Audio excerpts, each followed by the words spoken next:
where you will use the clones of these shapes.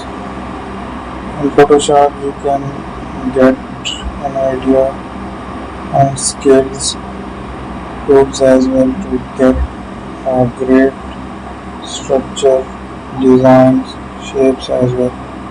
So this will help you to make new designs, explore the changes.